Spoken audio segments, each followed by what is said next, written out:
Of many communities, one Chula Vista.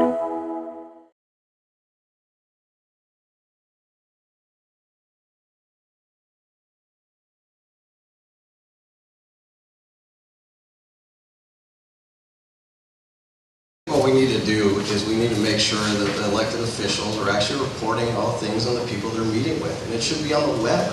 I mean, these things there's a basic premise. Look, go and get that information. It should be a heck of a lot easier to get information that we have for the constituents on our website. If you have meetings, put your meeting in public. Let everyone know who you are meeting with. And I think that is the beginning of resolving some of these problems, and just make it easy for everyone to know who you're meeting with. You do it on the reports. You know who's giving money to all these to all the candidates. Find out who they're meeting with the days before they're actually going and making decisions on what's important to this community. And I think that's the beginning process of doing that. And there's got to be a lot more reporting and a strong ethics commission to be able to make sure that we see exactly what's going on. People need to be able to see and have transparent government. That is number one for any government. You got to make sure you know exactly what's going on in the community. You got to know exactly what your politicians are doing, and that begins by having access to them, access to their schedules, and access to everything that they're doing. I think that's really the only solution. I don't need 2 minutes for it. I think that's the easiest answer. Access, transparency.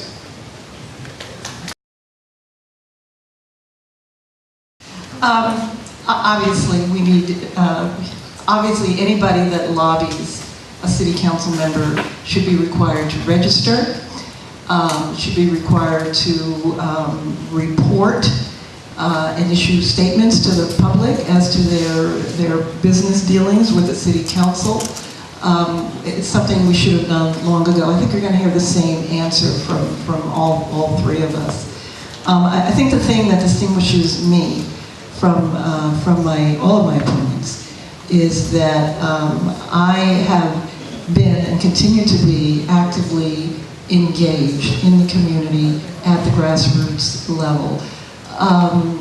One of my opponents earlier mentioned how important it is to streamline the permit processing process so it's not so cumbersome and so difficult and takes so long to get permits. I am serving on a streamlining committee for the city of Chula Vista.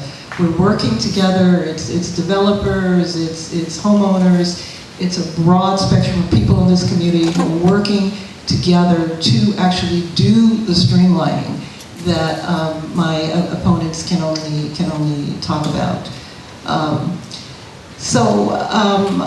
You know, yes, of course, we need transparency. All lobbyists should be required to register, and I'll go a step further. I think all lobbyists should also be required to pay fees to register as a lobbyist. We need to find more entrepreneurial ways to increase our revenue in the city, and I think that can be an example of the kind of things that we can do in order to raise those fees, because as the first question intimated, people are hurting, and we know we can't raise taxes, so we need to find other ways to do that. Thank you.